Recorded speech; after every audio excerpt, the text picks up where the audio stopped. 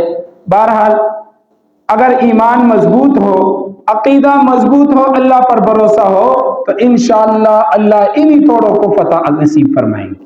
اور انشاءاللہ ایسا موقع آئے گا بھی، اللہ کے پاک پیغمبر کا فرمان ہے آئے گا انشاءاللہ ایسا موقع کہ مسلمان ساری زمین پر حکمرانی کریں گے.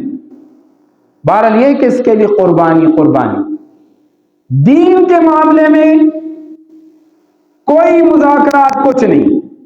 سامنے والد ہے، بیٹا ہے، پیغام دے دیا قربان کرنا پڑے قربان کر دو، تبھی تو قربانی کا پتہ چلے گا.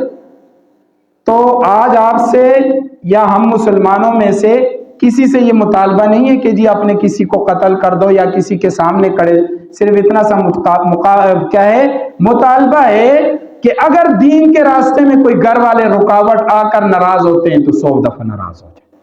بس یہ بات ذہن میں رہے، اللہ کے پاک پیغمبر ناراض نہ ہو،